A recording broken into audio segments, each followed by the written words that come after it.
Wow! Hey, le bon podcast. Hey, bienvenue!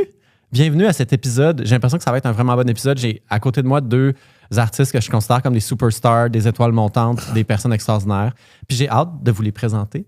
Mais avant de vous les présenter, je vais parler très rapidement de notre commanditaire que j'aime tellement. Et à chaque fois, je ne peux m'empêcher de montrer mon abonnement à EconoFitness. EconoFitness, merci beaucoup de commanditer cet épisode du Bon Moment Podcast.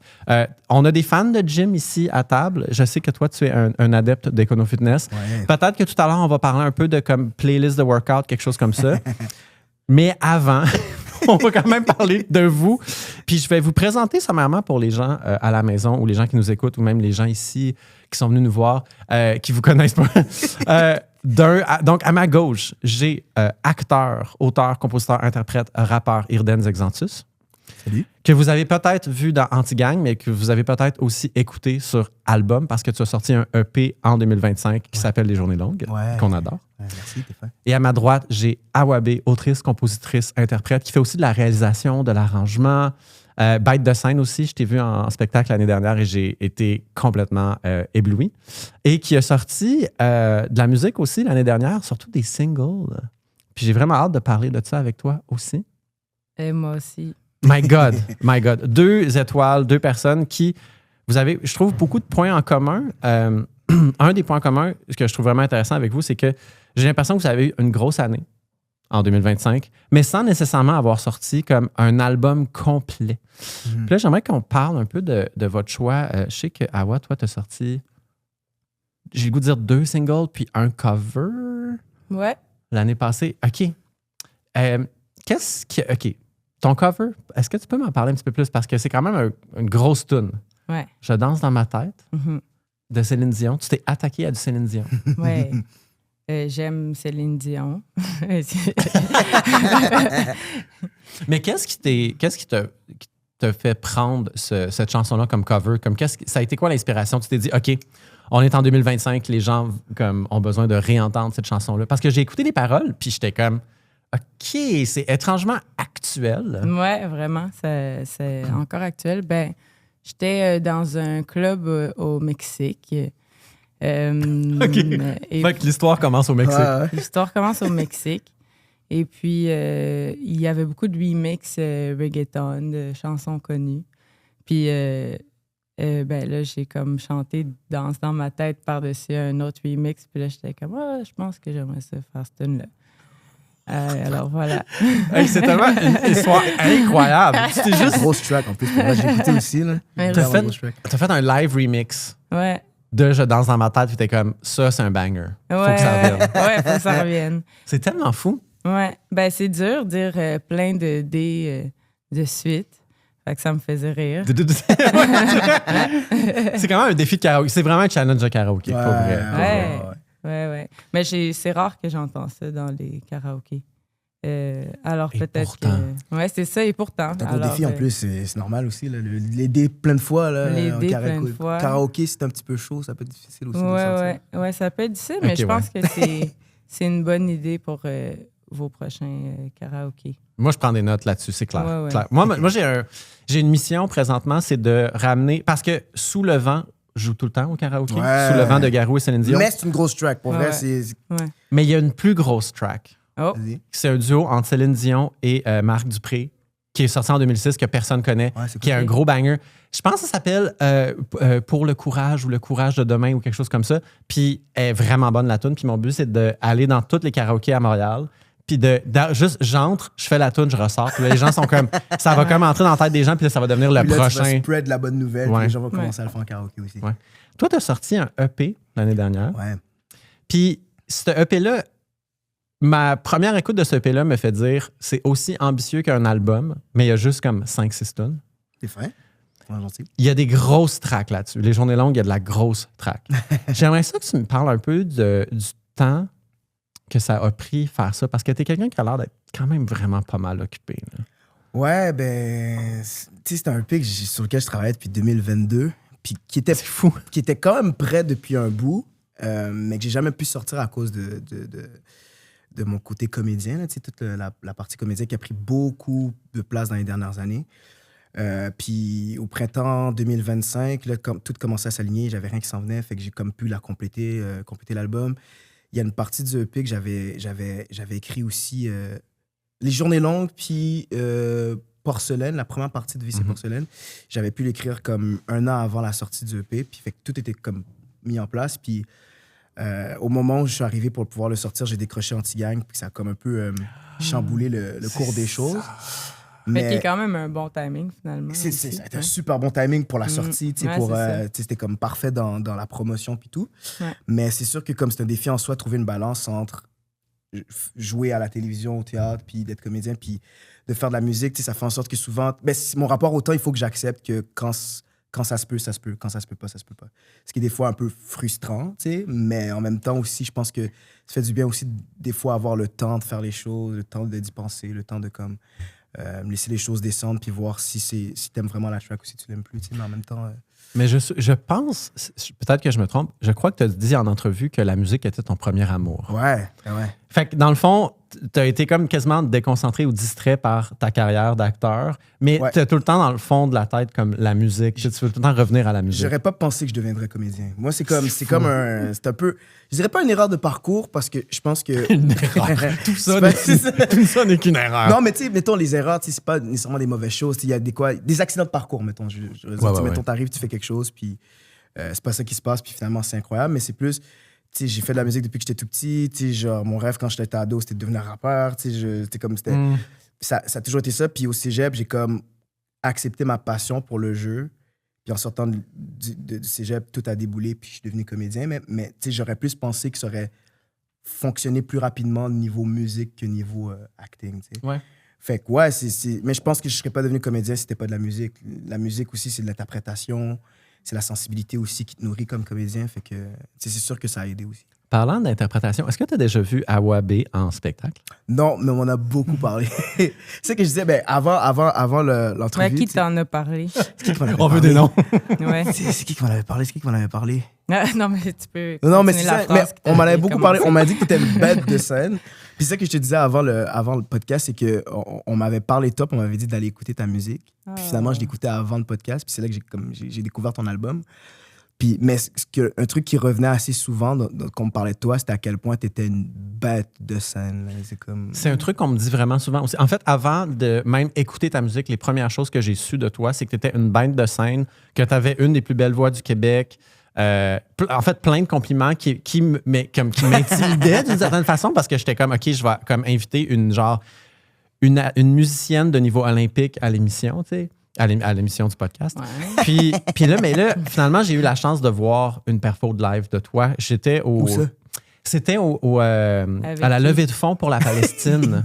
Ah oui. C'était en décembre, j'ai le goût de dire, l'année dernière. Ouais. Puis c'est fou parce que dans ce contexte-là, j'ai hâte de voir comment les gens vont être sur le stage. Est-ce que les gens vont être comme, tu sais, un peu interdits puis comme être solennels? Puis finalement, presque tous les artistes se sont juste dit, on va tout donner. Ah oui. Fait que tout le monde donnait son 110%. Et tu donnais ton 110%. Puis t'as des genres de hyper longues rallonges de cheveux. Oui. Que c'est comme ton weapon, genre, sur le stage. Que tu juste fais virer d'un bord puis de l'autre. Puis comme, est-ce que t'as mal? T'as-tu mal au cou après avoir donné un show? Comme... Au début, oui, mais maintenant, vraiment pas. Ça se pratique, dans le fond. C'est entraîner les épaules, genre? Parce que récemment, quelqu'un m'a écrit j'admire ta rotation cervicale. Puis après ça, j'ai googlé rotation cervicale. Et parce qu'elle est ostéopathe. Oh, OK. Alors vraiment, OK, mais c'est un bon compliment, là, ça veut dire. Oui. Ça, puis aussi, tantôt, vous m'avez dit bête de scène. C'est une belle matinée pour moi, là, en termes de compliments. Moi, j'ai une question pour toi aussi concernant les shows. Tu sais, mettons... attends, j'ai pas fini la rotation cervicale. Vas-y. Et donc, j'ai une bonne rotation cervicale. Est-ce que je peux poser la question? Oui, maintenant. OK, parfait. Justement, on parle du fait que on s'entend tous pour dire que tu donnes tout sur scène et que tu es une bête de scène.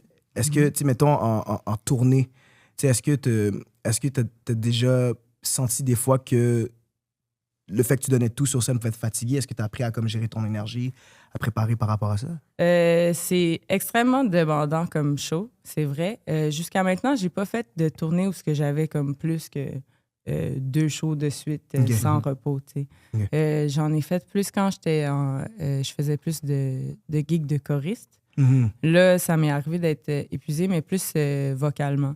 Fait que dans le fond, il faut dormir. Ouais. C'est dormir, ça le secret. Bien manger, bien boire de l'eau. Pas fou. Dormir, c'est pas une mauvaise idée. Boire de l'eau, pas une mauvaise idée. Ouais, c'est ça. H2O pour les gens qui se posent la question. Ouais. L'eau, c'est H2O. Toujours. Ouais. Ça aide avec la rotation cervicale. Surtout la rotation cervicale. Ouais. Ouf, OK, je viens de le faire un peu en joke, mais j'ai entendu mon cou craquer. Fait que je vais demander à mon ostéo juste de rate, sur la bonne voie. Rate ma rotation cervicale. Ouais. Mais Irden, c'est drôle parce qu'on parle de Perfo Live, là, tu demandes des conseils à Awa, puis je me demandais, qu'est-ce que tu trouves plus intimidant? Une scène de théâtre ou une scène où tu fais de la musique? Parce que tu as fait un show de lancement pour les Journées Ouais, ouais. Puis je pose la question parce que, tu sais, en théâtre, j'ai fait une école de théâtre. On est préparé à ça, tu sais, on prépare la voix, on prépare, tu sais, puis tu sers aussi le texte, tu sers le show, tu sers une mise en scène. Quand tu es sur scène puis que tu fais ta musique, c'est un peu toi qui es sur scène. Des fois aussi, les gens sont là pour te voir toi. Des fois, l'ambiance est survoltée. Fait que tu peux arriver avec une énergie. Tu sais, je me rappelle mon premier concert, tu sais, qui était incroyable. Tu sais, j'ai tout donné sur scène, puis le lendemain, je suis tombé malade parce que genre, j'étais survolté, tu sais. Ouais, c'est des gros highs, ouais. C'est des gros highs, tu sais. Fait que c'est comme, c'est sûr que je te dirais pas, je pense qu'en ce moment, quand t'es musicien sur scène, je trouve ça plus intimidant juste pour apprendre à gérer tes émotions, gérer la scène, de savoir que les gens sont là pour toi. Le théâtre, tu sers un texte, t'es derrière un personnage. On dirait qu'il y a beaucoup de choses. C'est autant exigeant, mais on dirait qu'il y a beaucoup de choses. Il y a des garde-fous. Ouais, il y a une structure. Ouais, c'est ça. Il y a une structure que tu as aussi de la structure dans tes shows, mais c'est pas nécessairement la même chose, justement à cause de l'énergie que je trouve insane sur scène. Il y a de quoi de galvanisant, c'est comme une drogue. Là. Fait que si tu fais pas attention, j'ai l'impression que tu peux ben, les lows peuvent vraiment être lows aussi après les concerts. T'sais. Puis j'imagine aussi que entre énoncer des textes qui n'ont pas été écrits par toi, puis de chanter tes propres paroles, il y a une différence de stakes. Genre, les stakes sont plus importants parce que c'est ta musique à toi, c'est tes mots, c'est tes paroles à toi. Ouais, ben oui et non. Ou tu te mets à devenir plus un interprète quand tu rappes ta propre musique? Ben, tu sais, c'est drôle parce que je trouve que en musique aussi, tu travailles avec d'autres artistes aussi quand tu crées quelque chose. Tu travailles avec des musiciens aussi sur scène. Fait que, j'aime le côté groupe aussi, d'être avec une gang quand tu sors de la musique. Okay. Après ça, c'est sûr que oui, c'est toujours un peu plus stressant parce que c'est comme deux façons. T'es quand même mise à nu. T'es mise à nu aussi quand t'es comédien. C'est comme c'est tes sentiments à toi que tu magnifies. C'est quand même toi que tu mets sur scène puis que t'arrives, mais c'est quand même sur un personnage. Là, maintenant, quand t'es un artiste, tu mets tes textes, tu mets ta façon de voir le monde, tu mets tes créations sur scène aussi. Fait que, ouais, c'est sûr que c'est intimidant, mais je trouve ça intimidant d'une autre façon. Je trouve ça... Ouais. C'est plus vulnérable, dans le sens où c'est plus près de toi. Ouais. Mais moi, c'est ça que j'aime quand même avoir une distance avec ma personne sur le stage versus ma vraie personne de tous les jours. Tu dirais que tu es un personnage de scène, un peu comme... C'est pas tant un personnage qu'une exagération de mes défauts. Oui, spécifiquement de tes défauts et non pas de tes qualités. Ben, peut-être mes défauts ou plutôt les parties de moi que j'ai plus de difficultés à assumer dans la vraie vie. Wow, OK. Mais est-ce que de les assumer sur scène, ça te fait te réconcilier avec ces parties-là justement dans ta vraie vie? Ou tu gardes vraiment juste des trucs pour le stage? Par moments, ça m'aide à me réconcilier, puis d'autres moments, non. Ça dépend. C'est ça l'idée. Mais tu sais, il y a des hauts et des bas avec ça. Moi, je me posais beaucoup de questions par rapport à ta voix. Ouais. Je sais pas si on a le droit de le dire devant la caméra, mais j'ai appris à peu près comme 15 minutes que tu étais fumeuse. Oh. On a-tu le droit de le dire? Ouais, c'est pas grave. Maman ne doit pas le savoir. Mais... J'ai dit à ma mère aussi, non, je m'en vais faire un appel dehors. Mais elle rit, là, elle sait bien que je ne vais pas faire un appel à moins 30. Mais je trouve ça fou parce que est-ce que un des trucs que j'aime beaucoup avec ta carrière puis comment tu te présentes en tant qu'artiste, c'est qu'il y a des gens qui te considèrent vraiment comme une chanteuse à voix avec une voix extraordinaire. Il y a des gens qui te considèrent comme une artiste avant-gardiste qui essaye des affaires. Puis là, je me disais, OK, mais le talent, tu l'as, ta voix est extraordinaire, mais il y a des chansons que tu fais où tu es super laid back, tu vas pas genre tout le temps explorer ton range. Est-ce que c'est dans tes ambitions justement de comme pas tout le temps genre éblouir avec ta voix comme c'est quoi ton travail par rapport à ça? Ça a quand même été un travail conscient d'avoir des chansons parce que c'est pas juste à propos des envolées vocales, parce que ça devient fatigant si tu as tout un show avec juste les prouesses. C'est moins... c'est plus comme des feux d'artifice, tu sais, si tu veux. Mais j'aime pas vraiment les shows de feux d'artifice, justement.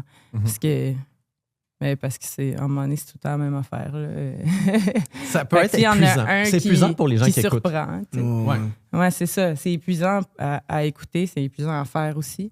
Fait que au début, quand je composais, il y avait presque tout le temps des trucs assez difficiles à faire vocalement. Puis après ça, il fallait que je retourne à la base de OK, mais là, je vais faire une chanson qui est juste une chanson qui se tient sans que j'aille à... Ouais. Puis quand tu restes dans justement ce registre-là qui est comme plus focus, ta vision de l'excellence est où? Comment tu sais que tu la fais bien, genre? Après ça, c'est d'autres choses. C'était plus au niveau du timbre. Fait que d'aller explorer les différents thèmes que je peux faire, qu'est-ce qui fonctionne bien quand je suis dans un certain registre vocal. Et tu chantes en anglais et en français. Des fois dans la même chanson, des fois même dans le même titre. Ouais. Un autre single qui m'a marqué de toi l'année dernière, c'est We Know I Know. Ouais. Grosse toune. Merci beaucoup. Est-ce que, parce que ton album qui est paru en 2024, Better Sad Than Sorry, est presque tout en anglais? Tout en anglais. Il est tout en anglais. Puis là, tu commences à intégrer un peu plus de français dans ta musique. Qu'est-ce qui se passe? C'est quoi la raison de ces choix? J'avais envie d'aller dans cette direction-là parce que dans la vie de tous les jours, je parle en français. Tu sais. OK, ouais. Puis je sentais que j'étais rendue là dans mon écriture. J'ai comme toujours repoussé parce que je m'identifiais vraiment plus à la musique américaine. Puis finalement, plus que ça avance, plus que même en réécoutant mes anciennes chansons, je trouve que ça a une identité hyper montréalaise. Fait que là, je trouve qu'il manquait cet aspect-là au niveau des paroles qui sont en anglais, mais un anglais que j'ai appris avec des chansons. T'sais. Fait que c'est vraiment moins identitaire de ici, quand c'est juste en anglais. Fait que d'avoir aussi du français et anglais dans une même chanson, c'est comme ça que je m'exprime. Là, genre, mettons, je rush quand même à dire juste des mots en français. Là, tu peux dire des mots en anglais ici, c'est légal. Ouais, mais c'est un bon exercice. Là, Est-ce que tu considères que ta musique est franglais aussi? Ou je sais pas si ce mot-là est encore d'actualité. On dirait que je sais. Franglais? Mais moi, je pense que c'est un mot dont la définition change constamment. Ouais, peut-être. Moi, juste qu'on le dit moins. On dirait qu'il y a eu le moment avec Dead Obies où tout le monde disait franglais, puis on dirait qu'on le dit plus nécessairement comme... Puis on le dit plus, mais aussi le franglais des Dead Obies, on le parle plus maintenant. Ouais, c'est ça. Moi, je trouve que récemment... eux autres, ils parlent comme ça. Là. Eux, mettons, oui, tu sais, comme leur façon de rapper va toujours être ça, mais mettons, autour de moi, c'est drôle, c'est peut-être aussi parce que je travaille avec des artistes acadiens, mais je sens que il y a un rayonnement d'artistes acadiens tellement gros au Québec que notre franglais a commencé à comme prendre des éléments genre de comment en Acadie ils intègrent les mots en anglais. Mais c'est peut-être juste moi, tu sais, mettons. Mais l'autre jour, je disais genre « write quelque chose », qui est comme... Peut-être que c'est juste que genre j'écoute trop Samy Landry parler, mais j'ai dit « write quelque chose » en français, puis j'étais comme « oh my God, ça c'est comme peak genre comme acadien. Ouais. » Mais ça, je pense que c'est du vrai franglais, puis moi, c'est plus des fois c'est en français, des fois c'est en anglais. T'as raison que... Mais toi, sur ton opener de ton EP sur la chanson Code, t'as dit... OK, c'est une grosse tune. Je sais pas si t'as eu la chance d'écouter cette chanson-là, mais c'est une chanson genre piano-voix, avec comme un cœur, right? Puis c'est full, c'est très court, là, la tune dure à peine 2 minutes. Puis tu parles un peu de comme Montréal, puis là, t'es comme, tout le monde à Montréal parle 2 langues, 3 langues, 4 langues, 5 langues, 6 langues. Puis c'est vraiment intéressant que tu parles justement de ton rapport à l'anglais, puis ton rapport au français, puis comment Montréal, c'est pas juste en anglais, mais c'est pas juste en français non plus. toi, est-ce que... Ben, finalement, toi, tu parles en français, en anglais? Français, créole, un peu d'anglais. Mais ouais. aussi à la langue que je pense dont on parle pas assez, on lance pas assez les fleurs, c'est le slang montréalais aussi, qui est un mélange de toutes ces langues-là en même temps, là, français, anglais, créole, arabe, tu sais, comme... Puis ça, pour moi, ça, c'est toutes ces langues-là réunies en même temps à Montréal aussi, tu sais. 1000% comme d'accord. on parle du franglais, on parle du monde qui parle un peu français, un peu anglais, mais il y a tellement un melting pot de langues à Montréal, puis j'ai l'impression qu'on le célèbre pas assez, tu sais. Je pense qu'il y a personne au monde, presque personne au monde qui parle cette langue-là à Montréal. Je suis d'accord. Il y a une pièce de théâtre qui joue présentement au Katsu qui s'appelle Pas Foot Mine de Eric Vega. Ouais, gros show. Pour vrai, je recommande à tout le monde d'aller voir ce show-là. Ça m'a tellement touché. Puis c'est une pièce que je considère qui a été écrite par Eric Vega puis qui raconte son histoire à lui. Puis ce dude-là est passé par les ghettos montréalais. Ensuite, il est allé dans l'armée. Puis ensuite, il est devenu comédien. Ce qui est un parcours qui est comme... T'es comme, what? Mais la pièce est en slang montréalais. Puis au début, il fait un gros effort de nous expliquer des termes vraiment spécifiques, justement, qui empruntent un peu au créole, qui empruntent un peu à l'arabe, mais qui sont aussi en français. En espagnol aussi. Il y a de l'espagnol aussi.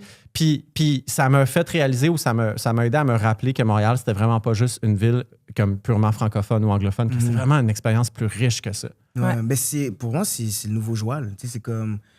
Tout ce qu'on reprochait au Joal dans le temps, dans les années 60, c'est tout ce que les gens, les boomers reprochent à la langue d'aujourd'hui. Comme on comprend pas cette langue, c'est quoi cette langue? Puis pour moi, c'est comme... c'est le Joal d'aujourd'hui, c'est la langue du peuple, c'est la langue du peuple montréalais, puis il va falloir qu'on accepte que c'est comme ça que les gens parlent maintenant à Montréal aussi. Puis même pas juste à Montréal, je pense à d'autres grandes villes. Je suis sûr qu'à Gatineau aussi. Gatineau, Québec. Moi aussi, j'allais dire ça. Que Gatineau et Québec sont aussi. Clairement. Et aussi la Rive-Sud. Mais hein? Rive-Sud, Rive-Nord, c'est ça. Rive-Sud, il n'y a pas justement un producteur de musique électro qui vient justement de la Rive-Sud qui est rendu vraiment big à l'international. Kate Ranada! Hey. Yes, Rive-Sud represent. Ouais. Puis il y a High Classified, Rive-Nord, à Laval. Yes. Laval. Wow, la musique. Mais est-ce que, justement, là, toi, tu avais l'impression que peut-être que c'est quelque chose qui n'était pas assez su de Montréal? Je pense pas que c'est pas assez su, je pense que c'est pas assez célébré. J'ai l'impression que les gens... On l'assume pas encore pleinement. Puis on commence, on dit c'est la langue des jeunes, mais tu sais, mettons, je veux dire, on est encore jeune. Moi, je suis plus si jeune. C'est ça, moi non plus, je suis plus si jeune, puis j'ai grandi avec cette langue-là. Mon petit frère, lui, on a 13 ans de différence, il a 18 ans, puis il parle cette langue-là aussi. Fait que je pense qu'il faut qu'on assume que les gens de Montréal parlent cette langue-là. Puis j'ai l'impression aussi que... Et comme aussi de Québec et de Gatineau. Québec, Gatineau. Surtout Québec et Gatineau.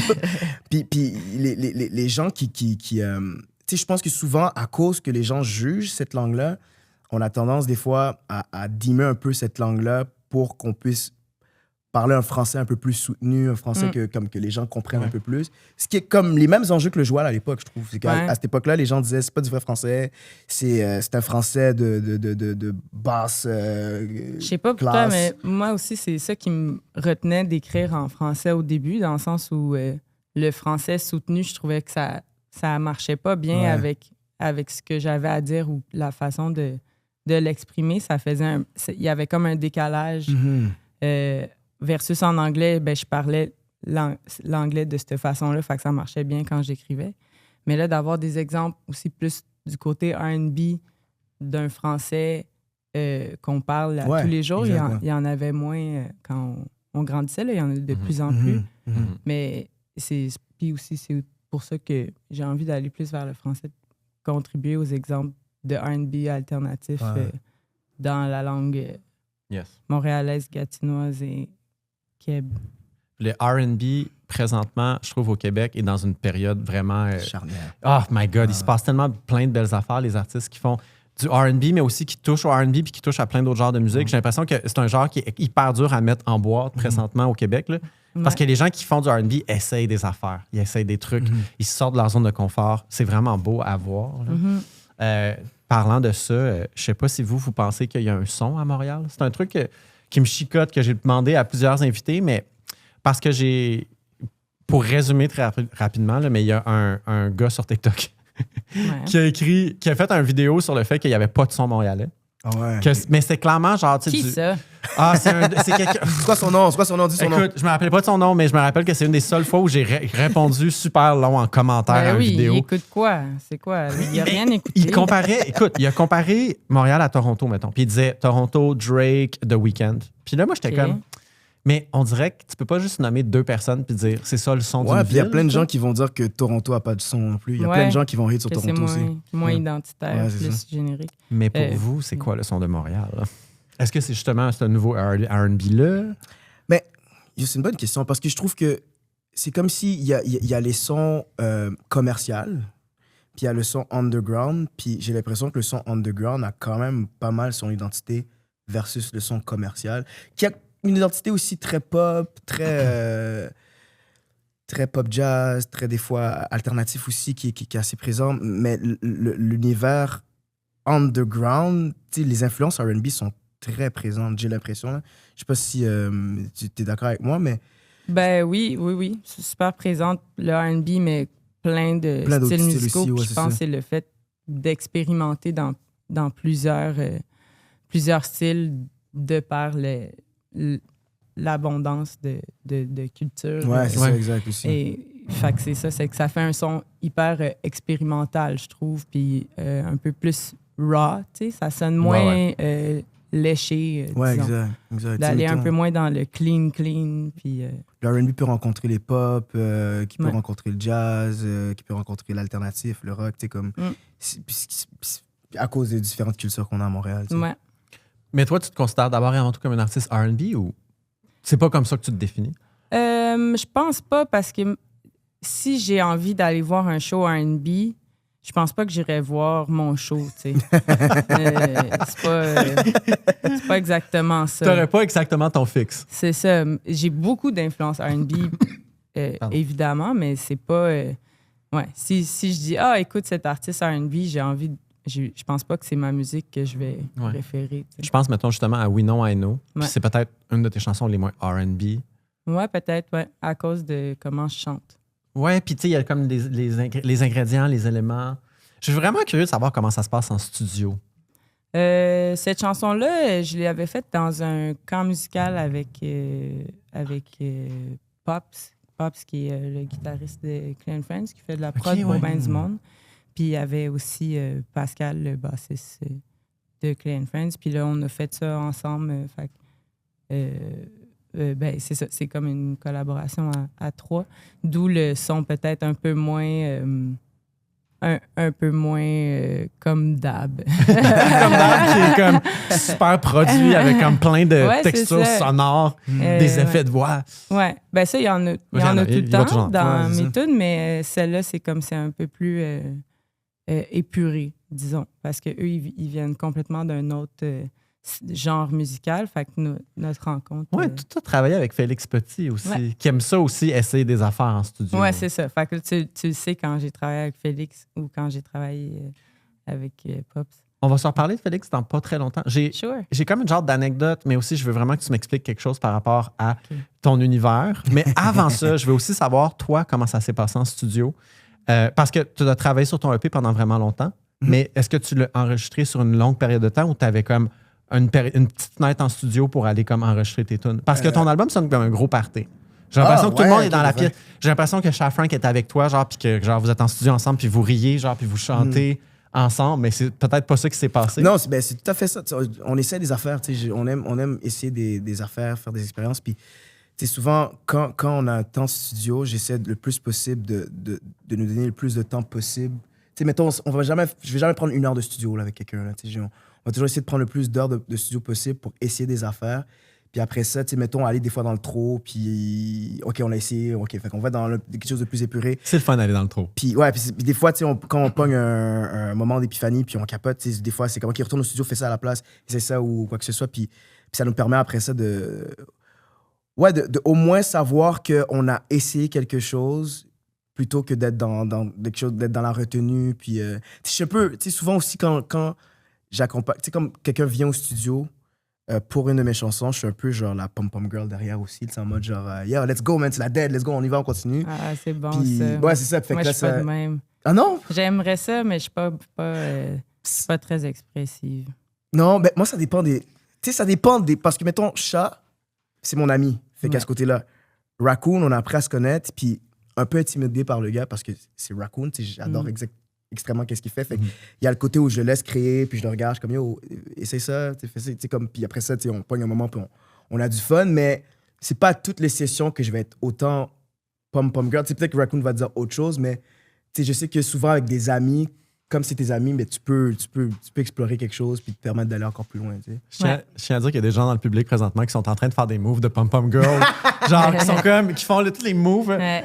Fait que t'amènes vraiment genre des genres de trucs de ruban, genre pour faire. Je le vois vraiment, là. Je l'imagine vraiment. Là. Ouais. Je ferai des vidéos la prochaine fois pour. Ben oui, fais des vidéos. BTS. Et continue dans le pom-pom. Je pense que c'est. Mais toi, la manière que tu fonctionnes avec un artiste. Ouais, qu'est-ce c'est que tu fais? Tu le regardes dis que, silencieusement? Je sais pas si je les regarde. Je suis dans ma tête. Genre. Je réfléchis. Ah, tu danses. Tu danses dans ta tête. Ouais, vraiment. Ouais, ben je pense que ça va vite dans la tête. Puis là, après ça, il faut que je fasse des phrases. Mais mettons, tu as fait une collab avec Greg Baudin. Ouais. Que duo. Vous étiez ensemble en même temps dans le studio? Ou vous avez... Non. OK, c'est ça. Fait qu'il te voyait pas genre être dans ta tête. Lui, il a juste comme donné son verse. Ouais, c'est ça. Ben, tu sais, on se voit souvent parce que c'est mon ami. Yes. Je l'appelle genre tous les jours.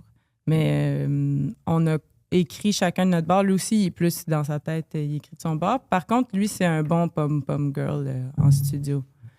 OK. C'est quelqu'un aussi qui est dans le milieu du jeu, du théâtre. Il y a peut-être il y a une connexion. Là. On s'est jamais rencontrés en plus. Non, mais il y a peut-être un truc du genre, peut-être que comme vous apprenez dans le milieu du théâtre, peut-être oui, c'est vrai. Amener l'énergie. Ben oui, full. Ouais, ça a full de sens.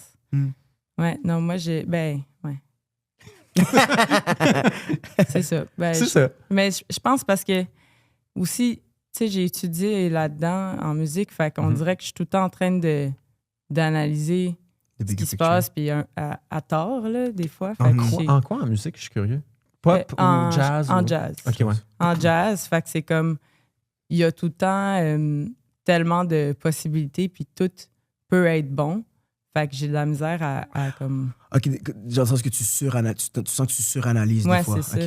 OK, ouais. Il y a beaucoup de gens que je connais qui ont étudié en musique, puis qui ils me parlent de cette limite-là. Ouais. Moi, j'ai jamais vraiment étudié en musique, mais je fais de la musique, puis il y a beaucoup de gens qui m'envient, puis sont comme « Ah, t'es tellement chanceux », puis je suis comme « Mais moi, je te regarde, puis je t'envie parce que t'as l'air d'avoir beaucoup plus d'outils que moi pour créer, tu sais. » Ouais, c'est à chier, les outils, là. Ça gosse. Mais c'est fou que t'en parles parce que dans le temps où j'en faisais beaucoup, beaucoup plus, un des trucs qu'on me reprochait des fois, c'était suranalyser ou de essayer de faire trop des verses développés ou quoi que ce soit. Tu sais, c'était comme un truc qui revenait quand même souvent aussi, tu sais. Puis tu t'apprends avec le temps que la simplicité, c'est... C'est ça, d'essayer de retourner à l'instinct, mais là, c'est quand tu as tellement de possibilités, là, des fois, l'instinct, tu sais même plus il est où, il existe-tu encore?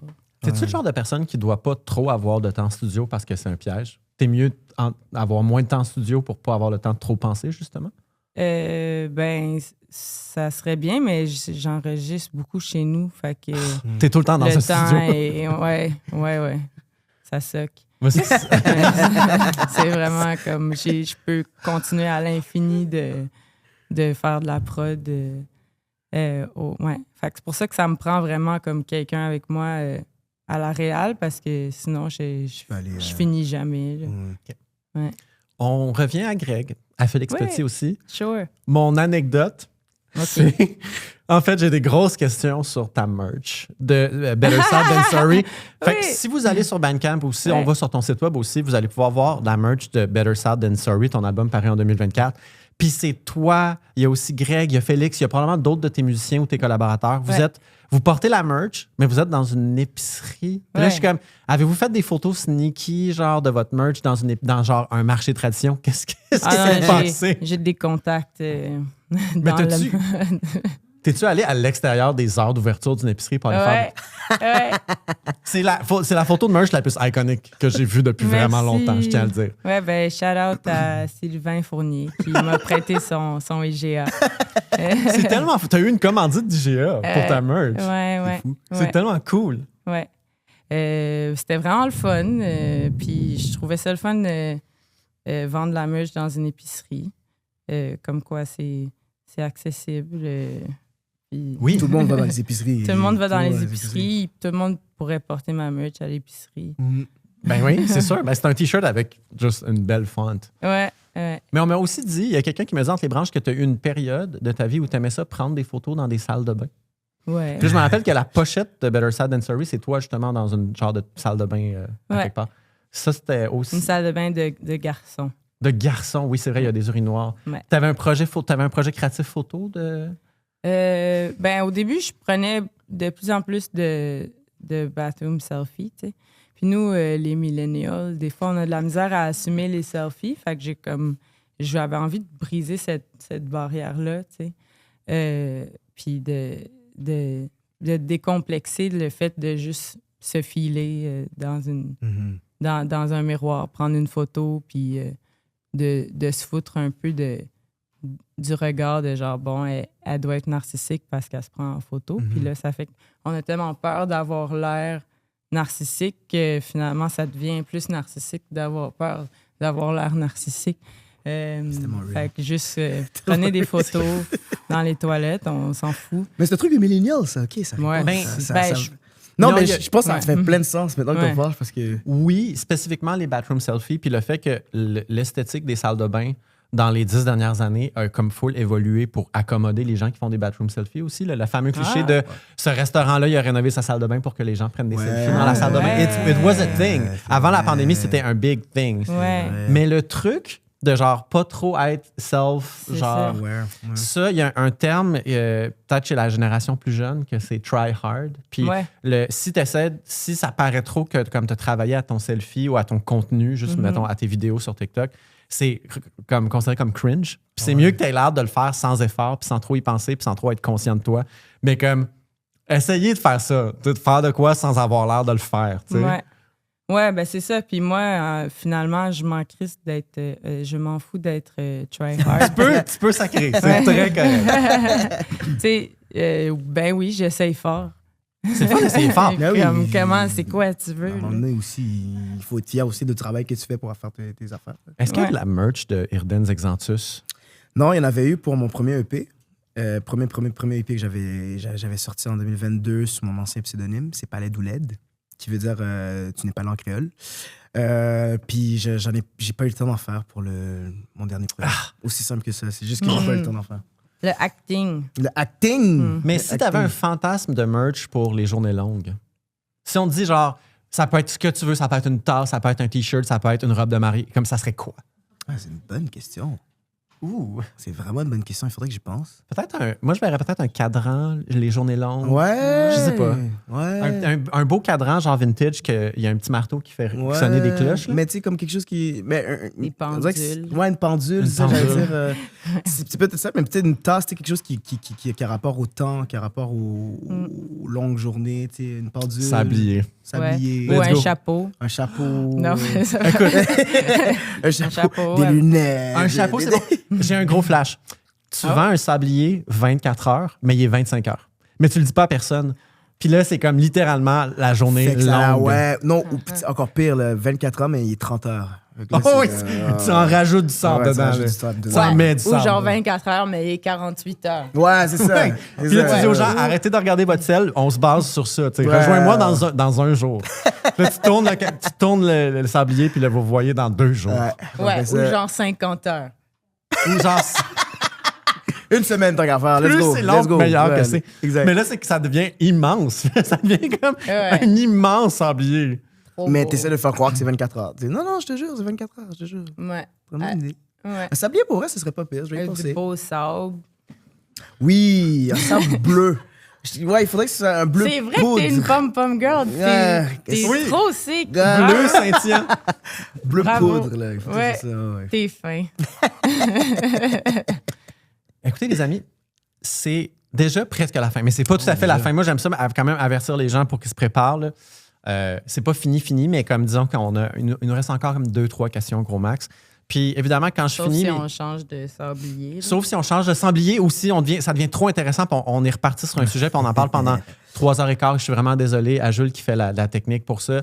Puis aux tous les gens qui vont attendre de venir enregistrer émission au studio, bien entendu, puis comme on n'a pas fini de parler. Il faut acheter le sablier pour ça, justement. Mais c'est pas vrai, on va vraiment finir dans les temps. Oui. Mais je vous conseille de fonctionner avec des sabliers à partir de maintenant, par contre. Ouais, j'aime ça finir ou achever mes épisodes en parlant de l'avenir. Puis là, on est en 2026. L'épisode va sortir en février, si tout va bien. Puis j'aimerais savoir si vous aviez des trucs de prévus. Ça peut être aussi, pas juste dans la musique, ça peut être aussi comme dans ta carrière de jeu. Ça peut être aussi par rapport à ta musique. Est-ce qu'il y a des choses qui s'en viennent? Avez-vous le droit de dire s'il y a un nouvel album qui s'en vient, s'il y a des nouveaux singles qui s'en viennent? Comme je suis vraiment curieux de savoir. Je sais pas par qui commencer. Peut-être battez-vous. Voilà, la bataille est gagnée. Ouais. Non, je travaille sur de la musique, puis tranquillement, on va sortir d'autres affaires, puis je sais pas encore exactement qu'est-ce que je fais dans quel ordre. Je vais voir, le sablier me le dira. Je trouve ça complètement fou que tu sois aussi genre let back par rapport à ça, parce que je pense que je t'idéalise trop, parce que dans ma tête, tous les singles que tu as sortis en 2026, c'était comme... pas trop, là. Mais je me disais vraiment comme il y a une stratégie, comme 3 singles en 2026, puis là, il va y avoir telle affaire en 2025, pardon. Puis là, il va y avoir un autre truc. J'ai l'impression que tu suis quand même un plan de sortie précis, mais finalement, tu es plus instinctive. Moi, j'aime ça. C'est vraiment un mélange des deux extrêmes, dans le sens où il n'y a rien que je laisse au hasard tant que ça, mais j'ai besoin de savoir que c'est ma vraie vérité. C'est tellement inspirant. Pour vrai, je travaille dans le milieu de la musique. Moi, je fais des relations de presse. Puis je suis souvent en contact avec des artistes qui sont extrêmement stressés de dans quel ordre sortir quoi, puis leur plan de mise en marché. Puis moi, je sais c'est quoi, mettons, une mise en marché idéale, entre gros guillemets. Tu sais, comme un single, après ça un deuxième single, puis après ça un album avec une focus track. T'sais, dans ma tête, c'est comme ça qui fonctionne le mieux. Mais en même temps, autour de nous, on a plein d'exemples de gens qui sortent des trucs dans un désordre. C'est ça. Ils veulent sortir une version live de leur chanson, let's go, fais-le. Genre, ils veulent sortir un clip, même si les clips, il n'y a plus personne qui regarde ça, let's go, fais-le. Ouais. C'est important de se rappeler de ne pas être trop focusé sur l'efficacité de sa mise en marché puis de ses sorties. Mais c'est parce qu'on ne sait pas qu'est-ce qui marche ou qu'est-ce qui ne marche pas de toute façon. Fait on ne sait pas. Mais tu sais, je dirais pas que j'overthink quand même beaucoup, là, dans le sens où c'est peut-être pour ça que j'ai pas de plan clair, parce que une journée, je veux faire ça, puis le lendemain, dans le fond, je trouve que c'est la pire idée qui a jamais existé. Puis après ça, la journée d'après, je vais comme c'était la meilleure idée que j'ai jamais eue. Est-ce que ça veut dire qu'il y a des chansons que tu as failli sortir, qui sont pas encore sorties, puis qui dorment sur un disque dur à quelque part? Oh!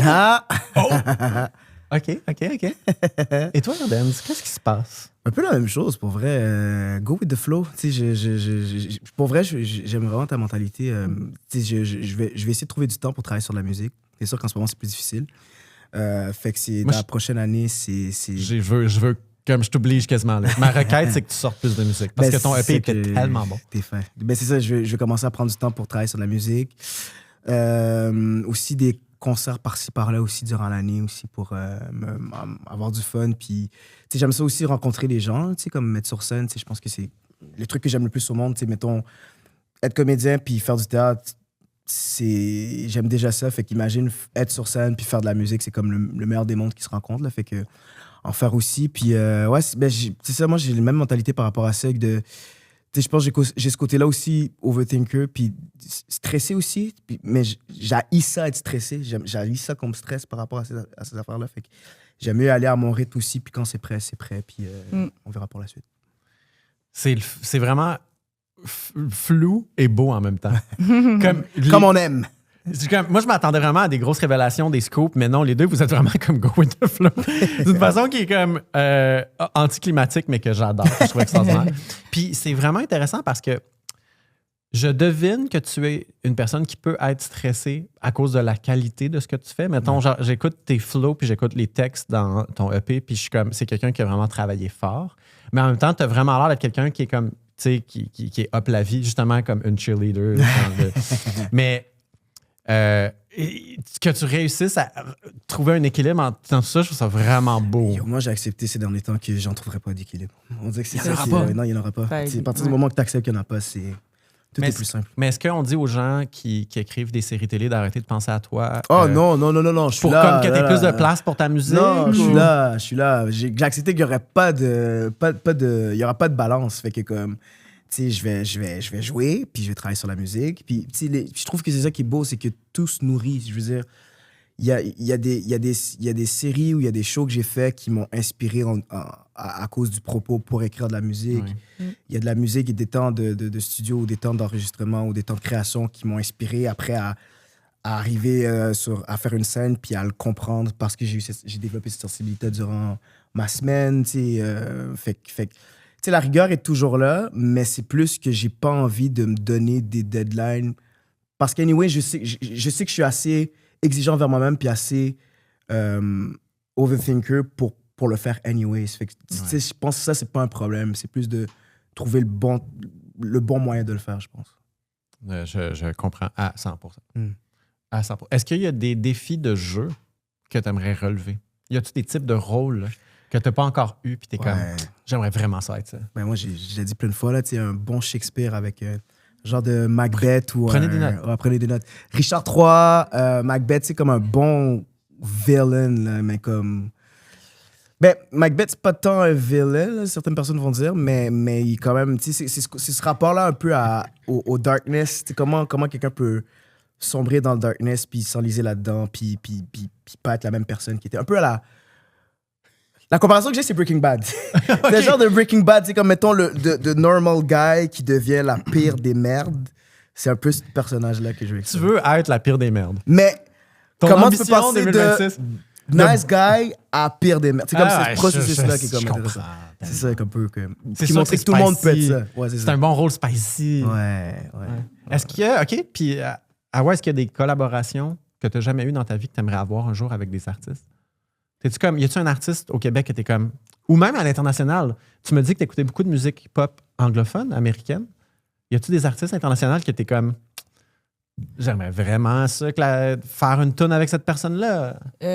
J'aimerais ça faire une chanson avec James Blake ou The Smile, ça j'aimerais ça. Puis Marjo. Pour vrai, Marjo, je le vois. Moi aussi, je le vois. Je le vois tellement. Oh my God. Est-ce que vous avez vu Marjo en spectacle récemment? Elle n'a pas performé à la télévision, oui. Ouais, c'est ça. Elle était au Festival Colline. J'étais là. Et c'était vraiment spécial parce que j'étais comme... Comment tu fais pour donner autant d'énergie, d'être comme autant là? Elle est encore 110% rockeuse. Elle a comme pas perdu. Elle est consciente de ses limites physiques, puis c'est vraiment quelqu'un qui est réaliste par rapport à comme son âge, tout ça. Mais il n'y a absolument aucun compromis pour elle pour donner un hostie de bon show. Puis ça me touche vraiment. Moi, je supporte à 100% ce que Marjo fait présentement aujourd'hui. Ouais. Les deux, en fait, vous pourriez les deux faire un gros duo on stage. Je le verrais vraiment. Ce serait incroyable. Ouais. Je le vois vraiment. Je te le souhaite. On te le souhaite. Merci, vous êtes trop fin. Fait qu'on va jouer. Est-ce que j'ai le contact de Marjo à quelque part? Je te le donne. D'accord. Je l'ai peut-être pas, mais il y a des gens peut-être ici qui ont un numéro de téléphone ou deux. Oui, on va la texter. Merci infiniment d'être venu. Merci à Wabi qui a sorti des super bonnes tunes en 2025 et qui va en sortir encore des belles en 2026. Merci Irdens pour ton EP extraordinaire. Et ton jeu aussi à la télé. J'écoute malheureusement pas beaucoup la télé, fait que j'ai pas encore écouté Anti-Gang, mais prends-le pas personnel. Ah, vraiment pas. Je sais que tu vas pas le prendre personnel. Je sais que tu as arrêté de faire ça. Puis merci aussi aux gens qui sont venus nous voir ici. On a comme 3 applaudisseuses professionnelles qui travaillent là-dessus. Mais merci aussi à Sandrine. Sandrine, si vous avez écouté ou découvert ce podcast-là avec nos vidéos qu'on fait sur Instagram et TikTok, ça, c'est grâce au travail de editing de Sandrine. Fait qu'on remercie Sandrine. Merci à Jules aussi qui fait la technique, qui nous enregistre. Si vous trouvez que nos voix sont si belles puis que nos teints sont si beaux, c'est de la technique, ça. C'est la technique. Et merci pour le café aussi. Ah oui. Ouais, puis Mickey nous a, Jules nous a fait des bons cafés. Ouais. Il nous a servi de l'eau aussi. C'est quand même juste extraordinaire. Ouais. Et merci au studio, bien entendu, de nous recevoir. C'est toujours un plaisir d'être avec vous. Merci au Kano Fitness. Mais surtout, c'est le plus important, merci à vous qui écoutez ce podcast, qui regardez ce podcast. pour vrai, c'était un vrai plaisir de faire ça, de parler de musique avec des gens qui travaillent dans la musique, de partager nos passions, d'être comme à la fois chill, mais des fois très, très, très sérieux. Je trouve ça, moi. Bravo. Merci, bravo.